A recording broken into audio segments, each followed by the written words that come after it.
folks. Welcome back to the podcast Digest. My name is Dan Lizette, and this is episode 95. I hope you folks enjoyed last week's episode. It was a recommendation show with my now good friend, Agent Palmer. We went through 4 great shows, and I've heard a lot of great things that people are adding some of those shows to their subscription list. So I hope everyone enjoyed that change of pace, as I am wont to do every 8 to 10 episodes or so. But now I am back on the interview train, bringing you behind the scenes look at some of your favorite shows, or hopefully soon to be favorite shows. And my guest this week hosts and produces a special kind of podcast. Now, this is not two people talking or an interview show like this, or anything like that. Rather, this is an audio documentary about her unique and very personal experiences, and as is often the case, this has created a very compelling and intriguing listen that, quite frankly, I couldn't recommend higher to you folks. The name of the show is Not by Accident, and that host and producer is Sophie Harper. Sophie, welcome to the Podcast Digest. Thank you, Dan. Thank you so much for having me. Well, it's great to talk to you, and it's great that we're going to be able to tell folks more about your awesome show, Not by Accident. But before we jump in on that and sort of get into the details of that intro that I just alluded to, I want folks to get to know a little bit about Sophie before the podcast, if you will. So if you will, tell folks a little bit about yourself and sort of what the road was before you got this idea. Okay, well, I'll tell you, I'll take this from the kind of professional angle.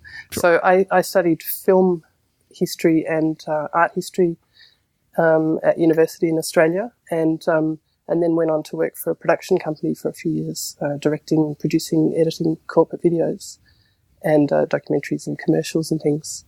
And when I got burnt out, then I went off to study film in Denmark. That had become my dream as my confidence and my skills built, that I'd be a filmmaker. But somehow I didn't really have I was scared of not having an income. So I kept finding myself drawn to taking jobs, and my split kind of interests in creative work and sort of strategic management work. So I found myself then at back in Australia at the Australian Film Commission, working in research, and then later in sort of governance and management, and actually spent 7 years at the Australian Film Commission, then Screen Australia. Then after that, I'd sort of had enough of all of that and wanted to get back to something a bit more hands-on, and an opportunity came up at my old school in Denmark, the European Film College. So I managed to get myself a job there, working with some of my old teachers, ultimately teaching creative documentary filmmaking, and becoming vice principal. So, and it was there that my personal story that you hear about in the podcast begins. Yeah, and your role as a teacher and your job at the school definitely plays a significant part in that show. So let's go top line, if you will, here, Sophie. For anybody who's not heard of Not by Accident, give them sort of the 30,000-foot view of the show. There are a few taglines I've kind of come up with. One of them is becoming a single mother by choice, not by accident. That's something I found myself telling people when they met me and knew that I was single. Yes, I'm pregnant, but it's not by accident. So this is the story of me choosing to go on this journey and figuring out how I was going to do it. So figuring out what kind of donor I wanted to use, and going through the whole insemination process and pregnancy on my own.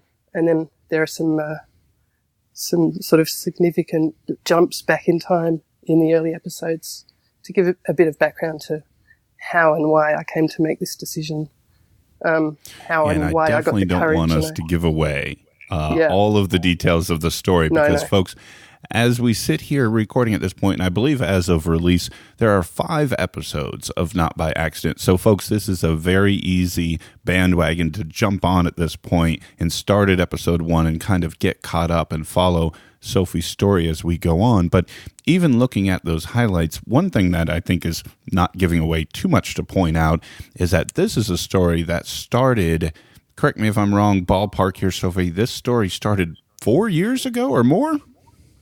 About 5 years ago, I started collecting material for this story. I wasn't sure what form it would take, but I bought myself an audio recorder. And as a documentary film buff, I really love documentary films that take place over time, and where you see people kind of developing and children growing up and things like that over a period of time. And I think it's such a privilege to get to watch that in a film.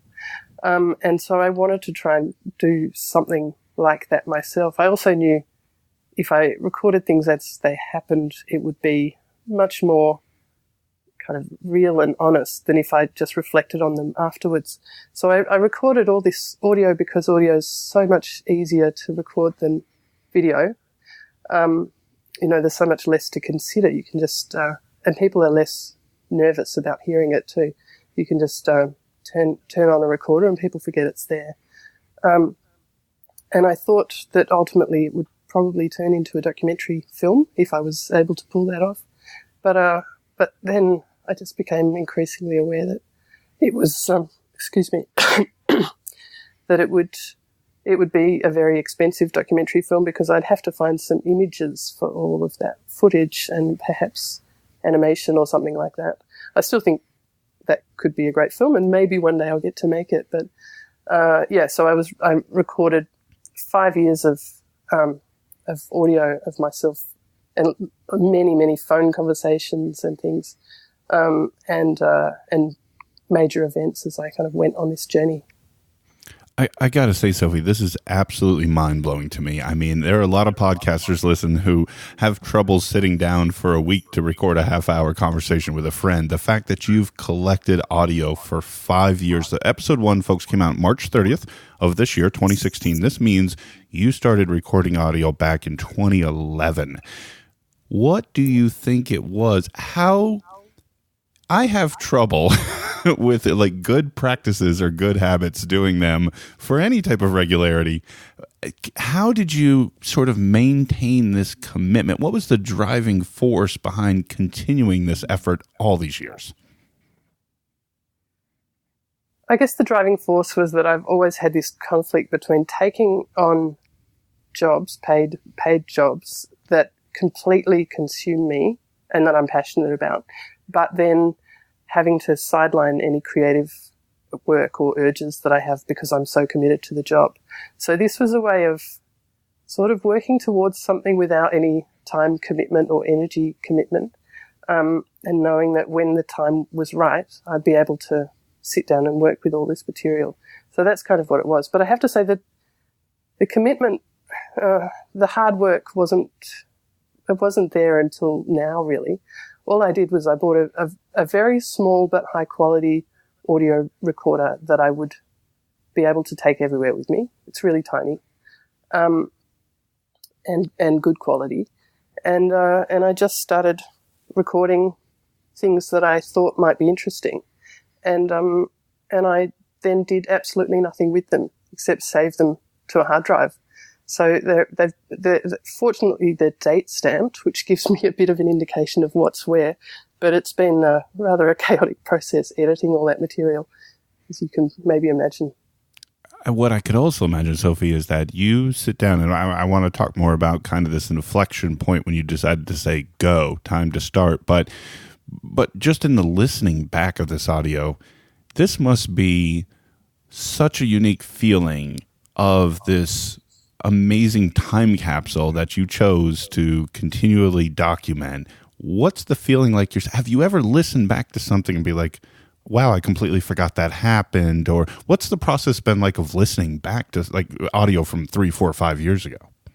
It is really amazing, actually. It's having your memories captured and they're not exactly as you remember them. So I've found quite a few times there are stories, you retell stories over and over, and they become, you think that you're telling a story that is the truth. But then I listen to myself telling the same story 5 years ago about my insemination or some other part of this journey. And some of the details are different and some of my feelings about them are different too. So that's been quite strange. And I guess just, reconnecting with exactly how I was feeling and what I was thinking at those points in my life. It's been emotionally at times really draining and difficult, but at other times just so fantastic. It's been an amazing thing. I now have a 3-year-old daughter who is the kind of subject of this film. And who is the best narrator and introducer in the world, by the way. She's more Astrid, as far as I'm concerned. But anyways, tangent. We'll get to Astrid. I think, she's gold. With her on my team, I can't go wrong. Really. She's a future podcaster, as far as I'm concerned. Kitchen Sisters, Look out. Astrid's coming. But, reconnecting with how I felt and how certain I was back in those early times and how excited I was as things progressed. I just, then I go and hug her and think, oh, I'm just so unbelievably lucky. So it's hard at times, but at other times just makes me so aware of how fortunate I am and what an incredible life I've been able to have because of her. When you hear yourself speaking, an audio that's that old, if you will, from back then, and you mentioned sort of maybe how your thoughts or feelings may have evolved since that time. When you're putting together the show, have you ever made the decision that said to yourself, oh, I can't use that because that was clearly a momentary thing and I feel completely different? Or have you ever looked at it and maybe it was you put it in but cringed a little bit because you didn't recall saying that? Any sort of regrets, I guess, in some of the audio you heard back? The regret I have in some of the phone conversations I've been listening back to with some of my friends is that I really went on a lot. They're very patient with me. I'm very lucky to have such kind friends. I just listen to myself going on and on about, my worries about work or whatever. And they're just so supportive or my failed relationships or, so that I feel it's making me connect with my friends and contact people and say, I am so grateful to you for putting up with me during that period. I didn't know how bad I was until I listened back. So there's that. But no, just in terms of putting in things that I've said that reflect a moment, I think that's sort of the point. So as long as it won't be taken out of context to the degree that that I misrepresent myself and my beliefs and things. So I guess if I'm putting something in that I don't really feel comfortable that I said, I probably then in the narration comment on that. I'm not editing myself in that way. I'm okay with not always looking good. The thing that I am editing though is, my main concern with that is to protect other people, because this is me telling my story, and not everyone wants to be part of a public story from my perspective. So I've been very conscious of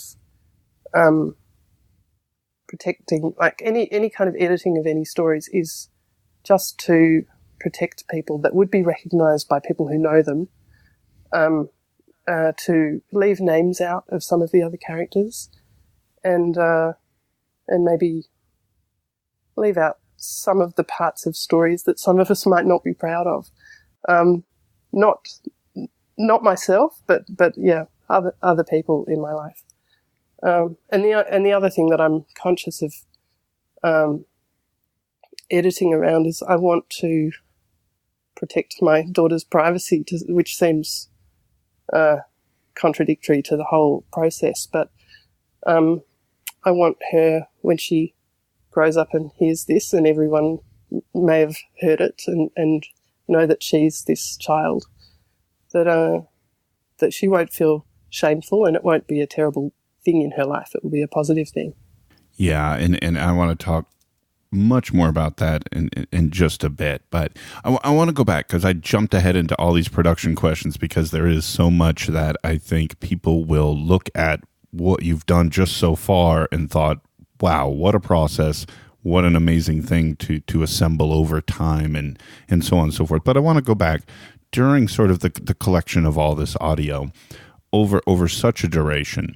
You mentioned your friends who you talk to, via phone or Skype or what have you. But then there's people in person that you record. I believe your mom, and there's a couple of coworkers. And did people just kind of how did you face these questions over time? At that point, correct me if I'm wrong, 2011, 2012, you hadn't published a podcast before, right? You were not known as, some giant podcaster or anything. How did people think with you bringing this little recorder and, setting it down in the middle of the table or what have you constantly and repeatedly? Sort of how did you talk to people about what it was that you were trying to do? Well, I was known as a filmmaker. I haven't made a lot of films, but I've made a few. And so that's how I framed it. I said, I want to record for this story that maybe I'll make one day. I just want to collect this material in case this idea turns into something. And whatever I do, the story will be about me, not about you. So it won't be about exposing you, or making you uncomfortable. So I would like to record, and then you can trust that I will edit it in a way, if it's ever used at all, that no one will hear it but me in its raw form, and I'll edit it in such a way that I'll be respectful to you, and if there's anything I'm unsure of or not sure how you'll feel about, I'll get in touch and we'll talk it through. Jumping way ahead in the calendar here, Sophie, and maybe you don't want to say, but are you still recording at this point? I am, but less so. In a way now, I guess I'm still recording important events as I always have. So if it's, an important family get together, or, a birthday or something big is happening, I try to remember to throw my recorder in my bag. If I think something's going to be, if I think there's going to be a good moment, I try and remember to throw the recorder in. And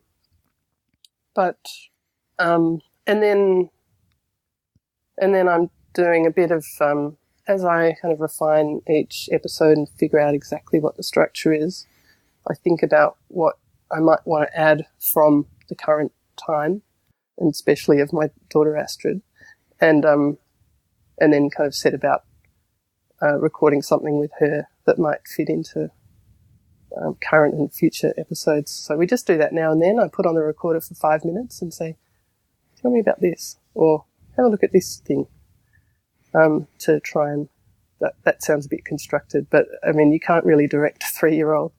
So it's just setting up these, like, talk about grandpa, or, or we're going to go and see grandpa now, and, and then capture the excitement of that. So so I do a bit of that kind of recording, which is more constructed than anything I've done until this point. But yeah, those are the two types of things I'm doing now. So not much really, but a little bit. I want to ask about the moment after all these years of recording, and like we mentioned earlier, Astrid is now 3. At what point, and I mentioned already, the first episode this year came out on March 30th. Talk to me about sort of the process during that time window, which I'm going to assume was late 2015, early 2016, when you decided it's time to start going through all this audio on the hard drive, start to formulate what I want to do. Talk to me about when you made that decision and how it was like getting started. Okay, I think this will make it into an episode down the track, but since we're still quite early in the pregnancy, it's quite a long way off. So, well, don't spoil anything. No, I won't spoil. Generally speaking, I'll tell it in a more lyrical and romantic way when the time comes. But there you go. So what happened was I had this job in Denmark in a small town, and very far away from my family who are in Australia. And it was a big and hard job with a major time commitment, and then we were very isolated because we didn't have a lot of friends around. So it was basically just childcare and work. And then the weather in Denmark is pretty awful for a lot of the year. So childcare and work, and then sitting inside, huddled up to avoid the bad weather. And I just decided this is not what I want for our lives. It's not what I wanted for her childhood. I wanted her to know her grandparents and her cousins and aunt and uncle and my other friends. So I made the decision that we would move back to Australia. And so we did that, which is a major thing to do, to move countries with a 3-year-old, to leave a job and then try and find childcare and all of those things, find a place to live and figure out what you're going to do next. So I felt like I've worked so hard on jobs that are building things or running things for other people. I just really wanted to do something for me, or that was my creative kind of project. So I moved back and I did apply for a few more of those big jobs that would have totally consumed me, and was disappointed and relieved when they didn't work out, and just decided I'm going to stop applying for jobs. I'm going to spend all my savings and beyond, and commit to this for a year. I'm going to build something. I'm going to do a creative project, and maybe if I do that, maybe my life will go in a new direction, and maybe it won't, but all I will have lost is a year and some money, and I will have given it a go. I thought, if I don't do it now, this point where I don't have a job, it's going to be, I'll be retiring at 75 and thinking, oh, maybe I can do that now. So I just thought, this is the moment for me. The balance of work and motherhood was really challenging, and this way I could have much more control over that and the hours that I would work, and fit my work in around my responsibilities as a parent. So that's what I decided to do. And I think I started to tell people maybe in December. I think I've been talking, my mother hears every thought that goes through my head, as you've heard on the podcast, so I've probably talked to her about it a long time before that. But I just started to settle on, okay, a film is it feels out of reach, because it's so long since I made anything that nobody's going to give me money to make something, and I can't do it without money. And I've been a podcast addict for many, many years, and was sort of increasingly inspired by all these storytelling podcasts and documentary podcasts that were emerging. And I thought, yeah, I can do that. I can do that by myself without any money. All I need is time. So that's what I settled on doing. So I think I started working really full time, and then there was so much to do, building a website and figuring out so much technical stuff that I didn't know, so much to learn, and then starting to go through all that hundreds of hours of material and try and see what was there, because I didn't really remember. So I think I started really full time on it in probably early January, maybe even earlier than that, and worked towards I set myself a release date so I couldn't get out of it once I'd made it public, and worked towards that. So that's how that went. It is a premise, I think, even just knowing the top line of the premise, that has and would likely, for many people listening right now, generate a whole lot of interest. I know that I reached out to you even before your first episode was out, based on that premise in and of itself. And especially because in my prior experience, I'd spoken to Megan Tan from Millennial, as well as Tally Abacassis from First Day Back, which both sort of fall in that audio documentary style. And it immediately appealed to me as something that I thought would be wildly intriguing. But what was interesting in Tally, maybe a little more along your lines, but with Megan, it was much more in line. I had no idea, even up until this conversation, how far back you've been sort of accumulating, all of this audio. And for somebody like Megan, let's say it may be, I've got 3 weeks worth of audio to go through. Let me put together an episode. Whereas somebody like you're working sort of chronologically through. Just, you said, do you believe it's hundreds of hours at this point that you're combing through? It is, yeah. Yeah, I was really overwhelmed when I started. It delayed my starting production for a long time because I thought I had to go through it all first. But I stopped doing that. It was not healthy. So now I go through it pretty chronologically. So right now I'm going through, I don't think this really gives anything away. I'm going through the material of all the phone calls I made after my first scan to tell everyone I was pregnant. And it's 9 hours of phone calls. Wow. For this episode. So this is the kind of thing we're dealing with. I could talk, you believe me, my phone conversations go for ages. Well, and you're and anybody, and again, like you said, this isn't giving anything away, but everybody can see the show titles, right? The episode titles. Episode 1's the insemination story. So let me ask you this.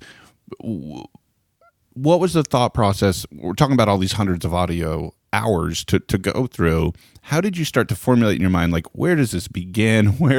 How do I sort of serialize or chapterize sort of what this story is? Take us through sort of what this mental process has been like for you. I muddled around with that for a long time. The other kind of project that I've had in the back of my mind as a possibility for the last 5 years or so is that I thought I might write a book about this. So I guess in some ways I've been, and I never put fingers to keyboard, but the ideas went around in my head for years of seeing my life as a story, which is quite a strange thing to do. So the way the thing that got me over the hurdle and actually got me started was, I hadn't decided if I was going to make a podcast first or if I would write this book. So I sat down and I wrote, I don't know, 20 pages or something of what I thought could be the beginning of this book. And it was fairly stream of consciousness, and it was starting, I decided I just had this kind of light bulb moment that I should start with the insemination. That would get people in. You've got to have a strong beginning. And from there I could move around in time. And so that's what I did when I wrote it. I wrote that beginning, and then I thought, okay, we need some backstory here, and we need to get into how this all happened. And then at the same time, so that formed the foundation of the first 4 episodes,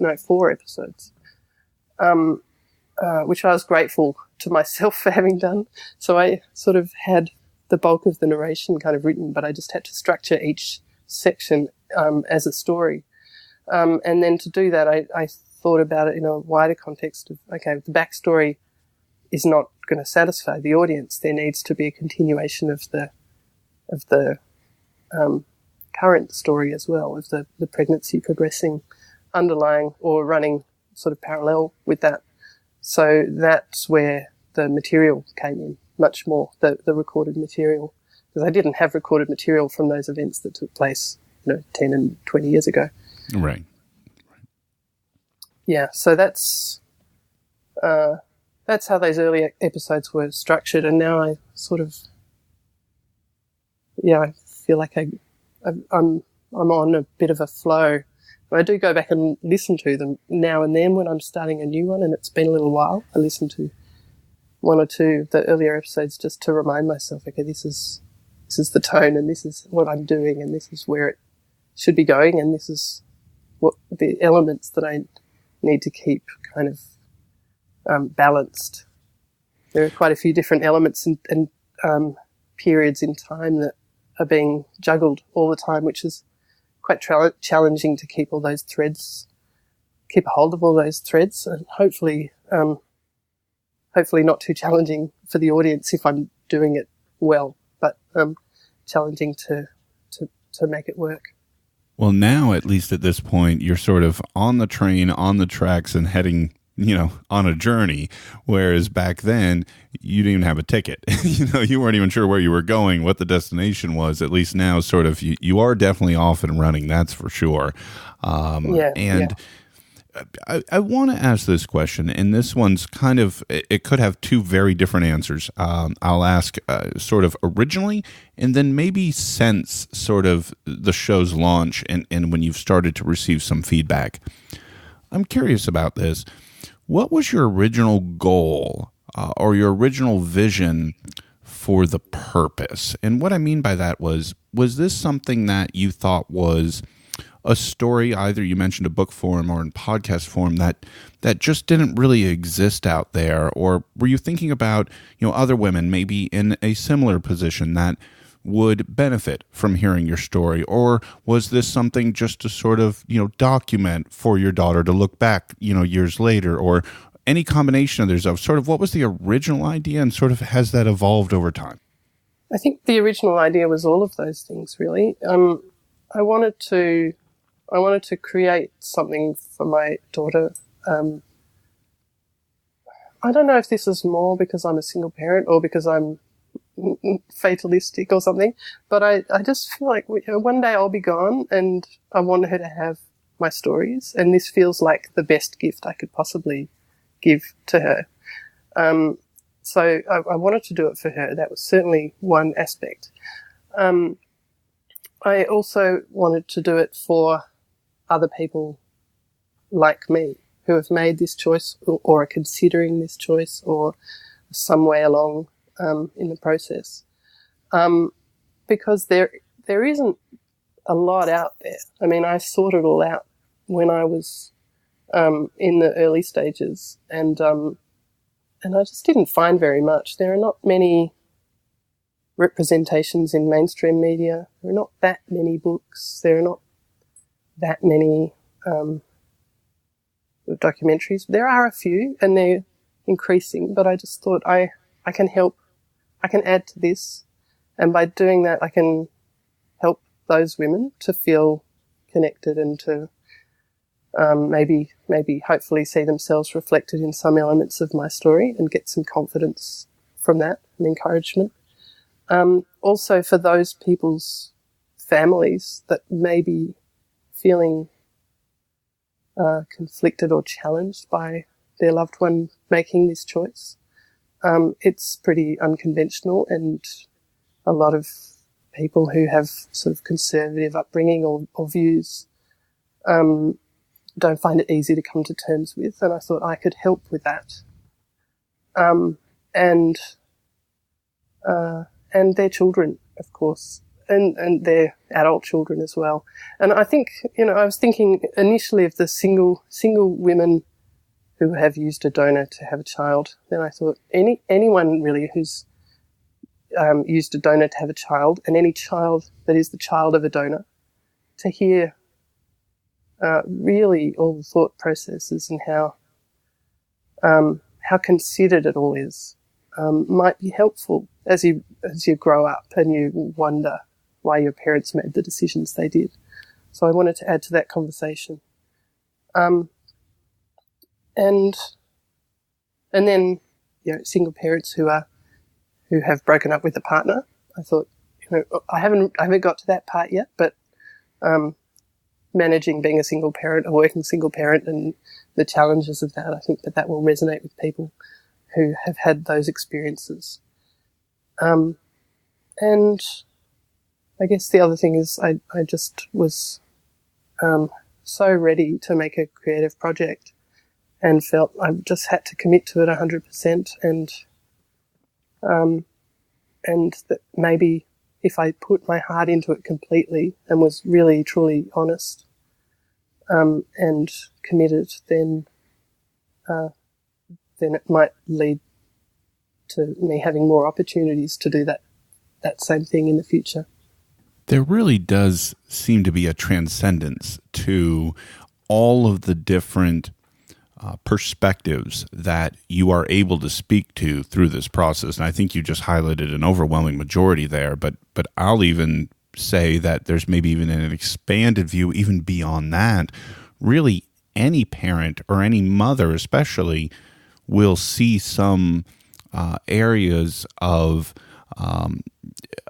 familiarity in this process, because you do go into details of the most recent episode, as we sit here and record at this point, is sort of that first trimester, and you break down wonderfully by week count sort of your feeling, physically and what happened, and then you spend a lot of time as well talking about sort of worries about work and how's that going to play out, and when do you sort of notify, and there's just such a relatability, it would seem, to obviously those who are in your particular circumstance where you are making decisions you've made and choices you've made, and there's going to be a relatability there for people. But I don't think it's that only that niche. There is a wide appeal, I would think, to many people, parents and even children, like you said, who want to know maybe more about what the process was like for their own mom or what have you. And so I'm curious, what has the reception been like so far, Sophie, from maybe people in a very similar position or those maybe in just sort of on that periphery of relatability? Thank you for saying that, Dan. I really hope that I can speak more broadly. I think sometimes when you're incredibly specific, it can sort of transcend the specific. And I that's what I would love to do, speak to people beyond just, beyond that, those people that I outlined before. The feedback I've had has been really moving and quite extraordinary. I've had emails from people around the world, quite a number of women who are thinking of, who have found themselves single, late 30s, and just kind of taking the first steps or thinking about taking the first steps to do what I did and try and have a child on their own, and saying that I've given them confidence and hope, and that's been amazing to think that that what I hoped I could achieve, I have managed to achieve for some women. I've had I've been surprised that some. I mean, it definitely a predominantly female audience, but there are also men who reach out occasionally, who are finding ways that it resonates with them as well, which is kind of which is great, I think. And I have to say, you were the first one to do that, Dan. I think we got in touch. I think I just when I was first setting up my social media accounts a month or two before I launched, I followed you because I'd listened to quite a few of your earlier shows, especially the storytelling podcast ones, and you sent me a message saying, "What a great idea! I can't wait to hear it." And it was just so incredibly encouraging. To get that right from the very start. So I've been very fortunate. From before I even launched, I've been getting incredibly encouraging feedback. I think there's been a little bit of media attention, not a lot, but a tiny bit here and there, and that's been a bit surreal to hear. There's another podcast were talking about me and saying, well, she has a bit of a track record, so no wonder she's getting some attention. I thought, no, I really don't have a track record. I don't. It's nice that you think I do, but no. And they said she must record everything. She must have her recorder all the time. And I can tell you, I if I'd recorded everything for the last 5 years, I would not be able to make this thing. It's been quite selective. So I'm glad it sounds like I've got everything that matters on tape, but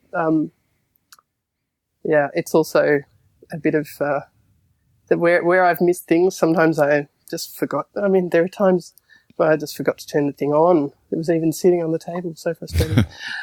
So there are definitely gaps, but hopefully they don't show. Well, I am super pleased that I reached out to you as early as I did, and it was really based on, and I'll go on a little tangent here. It's based on a concept of single motherhood. I am married. But the kids in my home are my stepkids. Before I met my wife, my wife spent a significant amount of time as a single mother. So as we got to know each other and got together, I was regaled with the tales of the struggle and the difficulty and the challenges facing any single parent. And there are millions and millions and millions of people in that exact position. And that's what I think is so super interesting about Not by Accident, Sophie, is that, and we were sort of touching on it just a moment ago, is that your story can touch so many people sitting in so many different positions in life and could potentially connect with them, based on their own relationship situation, based on their own desire for parenthood, based on, their ability or their experiences as a single parent, and so on and so on and so on. And I picked up just a single strain of what is really a much larger, more important story, I think, that you're in the process of telling right now. So, folks, that's why Sophie's here on episode 95, is that I want all of you to realize that there is something here, female or male, mother or father, or even considering one, or even if you have a mother and father, and guess what, that's all of you, there is something, and Not by Accident, that I guarantee you're going to be able to relate to, and you will be dying for the next episode to come out, just like I am of Not by Accident. So that's why I reached out as early as I did, because I hadn't heard a show like this before, and you're doing a phenomenal job. Thank you very much. Some of the groups of people I was really concerned about, which includes some of my friends. I have quite a few friends who are sort of professional women who don't have children and have made the choice not to have children. And I also have a few friends who have not been able to have children, and they've tried and not been able. And I was really worried about those two groups of people, just about my friends, that they would be, this would be like a slap in the face. This is what you don't have, or this is what you should have, or something. So I've been really sort of relieved and happy to discover that those people find things to relate to too, and can just enjoy the storytelling for the storytelling's sake. Going on a journey. Like sometimes I go to a movie that has a theme that I have absolutely no interest in, and yet I can be completely on the edge of my seat. So, it's not, hopefully good storytelling can transcend everything. Well, too. And I think what addresses those two groups that you have concerns with here, Sophie, is that I feel you're doing this with a sense of humility and reality. You're not like, jumping up and down in these episodes and, guess what I did? You weren't able to, or yeah, this was so easy, or you know what I mean? You're not coming at this with that tone. It is all told with a sense of humility and respect and appreciation. And I think that's why I don't think you're going to run afoul of friends or strangers in those camps, if you will, because that's not the tone you're taking with this. And I think that the show is that much better for it, because I could understand the concern from up front. Well, thank you. I hope I managed to keep walking that line and not alienating any of those people. Well, and it's almost like one of the great things I think about audio documentaries, if you will, to apply that term, and I think storytelling works, and I think there's and I could almost see you sort of transitioning the show at an episode here or there in almost another format, like an interview with Astrid at some point, but we'll get to that in just a minute. But that's the thing about this, is that it is incumbent upon sort of the storyteller to make sure that they are sort of not doing that, braggadocious, point of view of their perspective. And I think that's one that is that line that you're continuing to walk. And I think it's great that you're receiving such positive feedback, because I can imagine, especially only 5 episodes in, that even as the future continues, you're going to receive more and more of that feedback. Is there anything from a feedback perspective that you hope that you will see more of, or that you sort of anticipate coming, and that if you receive it, you'll know sort of that this is going very well? Well, I love hearing that that it touches people and they can relate to it. I've had one of my iTunes reviews says, I have laughed and cried listening to each episode, and I think that is the greatest compliment. I want to make people laugh and cry, the good crying, not the bad crying. So yeah, having feedback getting regular feedback is so vital for me because I'm working completely alone. I'm recording in my bedroom, sitting at my desk while my daughter's at childcare, and I don't have a whole lot of perspective because this is my life and I'm just trying desperately to turn it into stories. So hearing on individual episodes that people think it worked or didn't work is really valuable. Hearing specific things that people want to hear more of. I've had a few people say they want more Astrid. So, count me in that camp. I'm sorry. I'll tally another one up for that. I'll figure out. I'm definitely taking that on board. On one of your early comments after you listened to the first episode, you said, "I love the way you framed this so that it's about telling Astrid." And I really hadn't realised that I'd done that. So, I mean, often I'm making choices that are subconscious, and having them pointed out to me is really valuable for helping me to make sure that I keep them alive, if you know what I mean.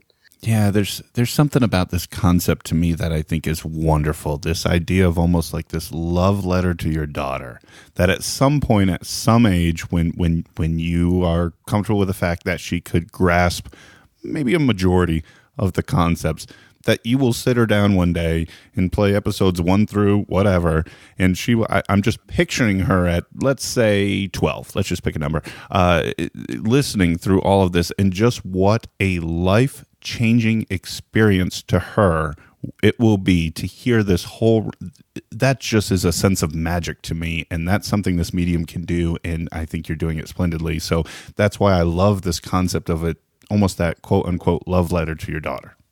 Yeah, I feel incredibly fortunate to be able to do it. Some friends of mine, we were just at a 3-year-old's birthday party a few weeks ago, and friends of mine said, "We feel like we haven't done anything for our kids." I can appreciate that. I think parents are doing pretty well if they, register their, name.com domain and a secure Twitter handle. But wow, Yeah, I probably should get on to doing those things. Yeah. There are lots of other areas of parenthood that I'm not very strong in, but you should see the state of our apartment, for example. Like housekeeping is not my thing, but storytelling, that's where I can really show her how much I love her. So I sort of mentioned it just a little bit there, Sophie. And again, I don't want you to give away anything per se, but I do want to kind of, if you haven't already clicked over to the show notes, swipe over, as I always say, show notes, hit subscribe to Not By Accident, and follow Sophie on Twitter on the Not By Accident Twitter account, and let her know what you think of the show so far. And seriously, these are not long episodes, right? You're in that 20-ish minute mark or so? They've so far been between sort of 16 and 26 minutes. Right. So easy to catch up, folks. Easy to get on this bandwagon. But not to give anything away, but what can folks expect? Is it too early to say, sort of, are we looking at a 12-episode run, a 20-episode? Is that not even on the plate yet? Are we talking seasons? Anything kind of big picture that you could share? Well, the first sort of overview that I did for myself, which is the other thing I did when I was getting started, I just mapped out what each episode could be about. I mapped out 12 episodes. And I have to say I'm really running behind in the timeline of my life, being up to episode 5 and still in the first trimester. And this is supposed to be about choosing to become a single parent and coping with being one. So she's far from being born yet, and I'm only in episode 5. So I figured out, I think it can go up to about 20. And I've sort of mapped out a plan of 20 episodes. But after each episode, I'm reassessing and thinking, is this interesting enough? Is this emotionally compelling enough to justify me asking people to listen to the story. So time is being compressed and expanded in my story based on that, where I think the strongest elements for storytelling are. So it will depend on the audience, really. If it goes as far as that, I think that'll take me through to the middle of next year at this rate, or almost. So at the moment, that's what I'm thinking, but I'm reassessing all the time. I'm really conscious of, this sounds crazy as a person who's making a podcast documentary series about my own life, but I don't want it to be incredibly self-indulgent, and I don't want to, I don't want it to become really annoying. Oh God, is she going on again about that thing? So, I'm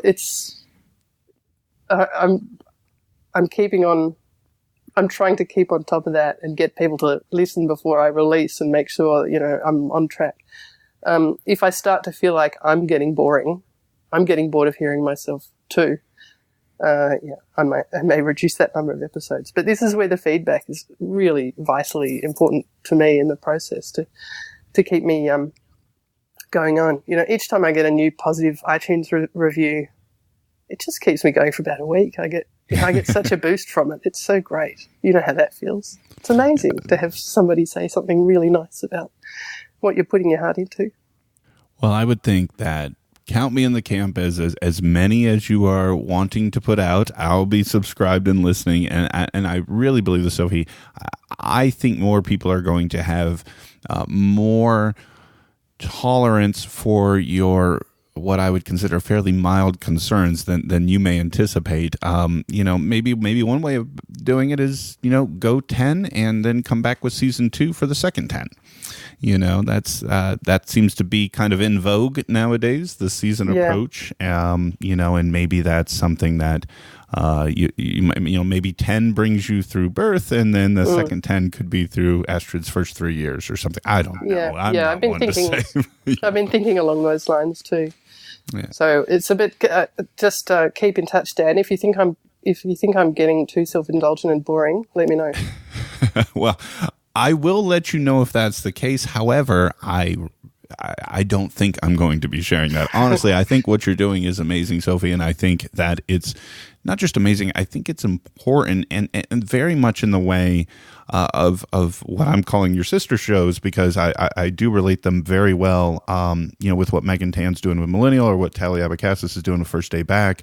I think, Megan tackles sort of, making your way in your 20s, and Tally tackled, the idea of returning to the working world while being a parent of 2 kids, and so these are things that are real life things that millions of people in the world are challenged by daily, and for people to escape into a story of someone who quickly will become their earbud friend, and the relatability to that is important, and I think it's valuable, and I think some of the worries about things like show length or how many episodes, I think those are much more minor than what most of your listeners are getting out of the experience of hearing what you're putting together.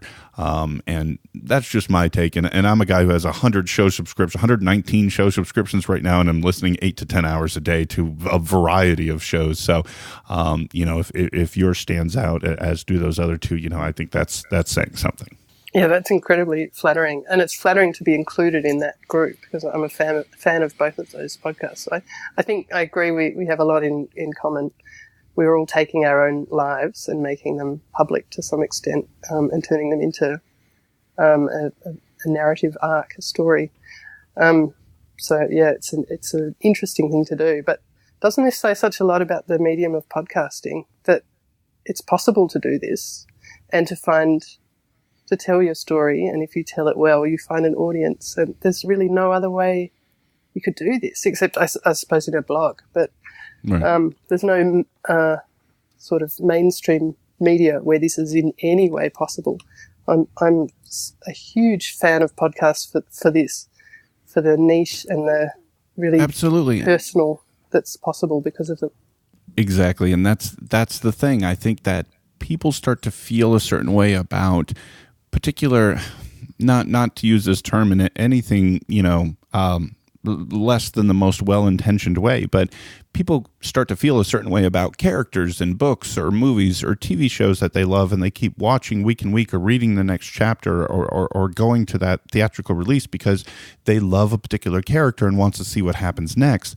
But these type of shows, ones like Not by Accident, make it so much better because people know these aren't characters. These are real people. They can hop on Twitter and talk to them, and they'll talk back, and that you can't do that with a book character. You can't do that, with a movie character. These are real human beings going through human stuff, and I think that's the connection, like you said, that this medium allows for that is extraordinarily tough to find. Yes, blogs, and those are great, and I'm a fan of the written word, but you cannot get that tone of voice and that sense of, pain or happiness or frustration or whatever it may be that can come through in a podcast like yours. And I think that's a relatability advantage over all those other mediums. Yeah, I think so too. I'm completely hooked. Like you, I spend a lot when I'm not working on my own podcast. I've got my earbuds in. I'm listening all the time as well. Or one earbud when I'm trying to be a better parent than that. Well, let's wrap this up with that, Sophie. Any podcast recommendations that you have for folks? Anything that you particularly love yourself? Well, you've listed the main ones. I'm a big fan of Strangers by Leah Tao on Radiotopia. Mm-hmm. It's fantastic. Great. Yes. I think, I relate to the sensibility of her work. And, I love a lot of the Gimlet shows, but they're a very different kind of tone. I really connect with these personal storytelling podcasts. So, obviously Millennial and First Day Back. And I've been really getting into Anxious Machine lately, Rob McGinley Myers on The Herd. And I've been sort of discovering a few things that are new to me, like Home, Stories from LA. Yes. Which is really beautifully constructed and told stories and produced. I used to find I could not satisfy my hunger for really great storytelling podcasts, and it's difficult but also fantastic that now I can't keep up. There are so many of them, but that's just a few. But my podcast subscription list has more than 100 in it. I'm searching for new things all the time. I'm a total welcome junkie. To the club. Yeah, several of those former guests, and you're right. There's so many great things out there, and the reality is there's probably hundreds of new shows coming online every day right now in the iTunes store, and I think we're in this, to use my metaphor again, on this train at just the right time. And there are so many great people putting out great stuff. And the list you just run down is definitely a part of that. Before we go, Sophie, please take as much time as you need. Tell everybody where they can find Not by Accident, how they can follow the progress on Twitter, all those fun stuff. Run it down for them if you would.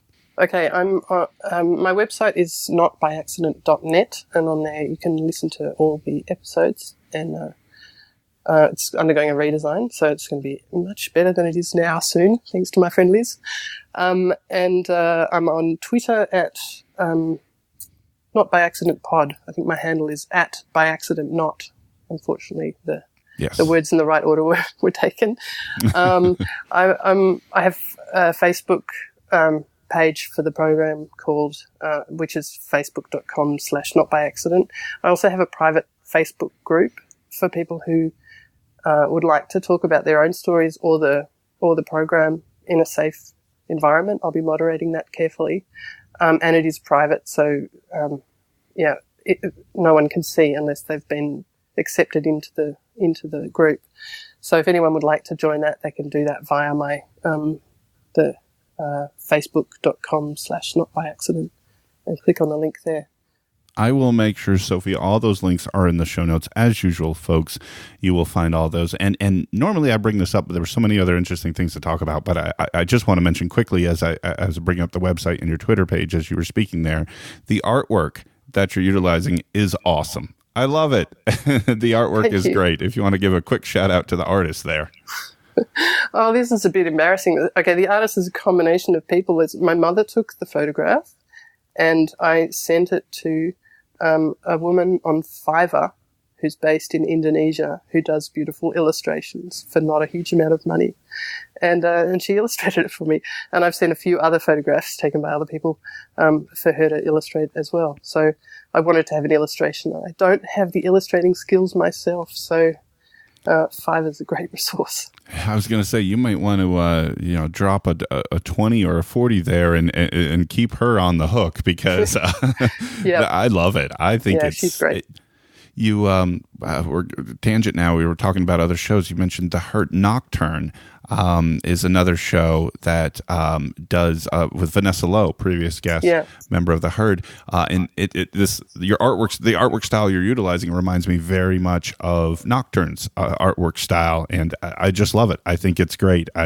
There's a simplicity and an approachability about it that I think is awesome. Yeah, she's got a great illustration too. Yeah. Well, thank you. All right. Well, Sophie, thank you so much for taking the time to join me and telling me about this experience of putting together Not by Accident. And folks, please go check it out. But Sophie, thank you again. Thank you, Dan. Thanks for all your support and for inviting me to come on. It's been a real pleasure. Absolutely. And folks, that will do it for episode 95 of the Podcast Digest. All the links, again, will be in the show notes. Please check out Sophie's work, Not by Accident. Leave that iTunes review. Let her know on Twitter your thoughts on sort of the future of the show and what you'd like to see. And please get on the train on this, folks. Catch up. Start on episode 1. You will not regret it. I promise you. Folks, that'll do it for this week. Until next week, my name is Dan Lizette for the Podcast Digest, and I will talk to you then. Thank you for listening to the Podcast Digest. You can follow the show on Twitter at PodDigest. Like the show on Facebook at facebook.com/The Podcast Digest. Email the show feedback at thepodcastdigest@gmail.com. And you can find all the previous episodes and exclusive blog entries at the show's website, thepodcastdigest.info.